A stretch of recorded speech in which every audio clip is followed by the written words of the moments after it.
Telefonla ayağına sağlık. Allah razı olsun.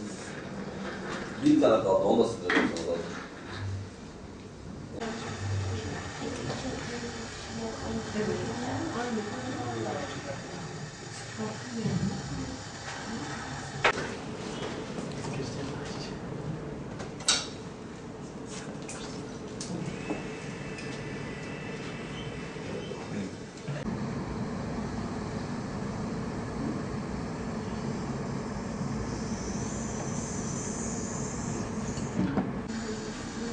Bu arkadaş oradan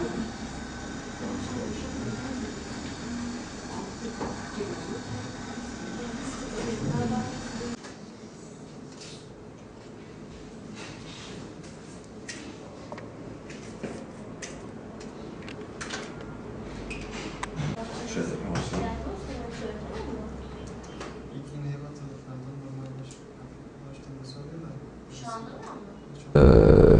Biz bugün Kızılay olarak TEDAŞ Müdürlüğü'ne geldik. Kendilerine teşekkür ediyorum bu imkandan dolayı. Şimdi Kızılay'da bizim bölgesel olarak çeşitli ihtiyaçlarımız var kan anlamında. Şimdi mesela Batman'da gün ortalama ayda 300 civarında ameliyat oluyor, 250 civarında ameliyat oluyor. Günde ortalama 15-20 ünite kan hastanelerimize yetmiyor bile. Biz günde ortalama merkezde 6-7 ünite alabiliyoruz. Bu şekilde ne yapıyoruz? Bu açığı kapatabilmek için kurumları geziyoruz. Kurumları gezip kurumlardan yardım istiyoruz. Hala insanlarımızın kan verme konusunda eksikleri var. İhtiyaç hali oluşmadığı takdirde insanlar kolay kolay gelip düzenli olarak kan bağışında bulunmuyorlar. Ki bunu herkesin bilmesi gerekiyor. Bir gün muhakkak o kana kendileri de ihtiyaç duyacaktır. Bir gün muhakkak o kan bir şekilde gelip kendisini de bulacaktır. Ve daha önce de söylemiştim. Bir insan hiçbir şey veremiyorsa aslında en önemli şey verilebilir. Yapılamayan bir ilaç verebilir. Kan.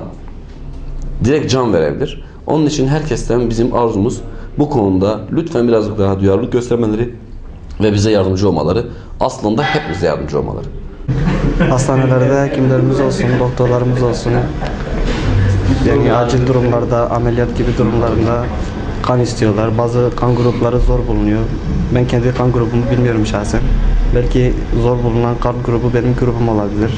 Yani bir nevi yardımcı olabilirim diye kan vermek istedim. Geldim, veriyorum.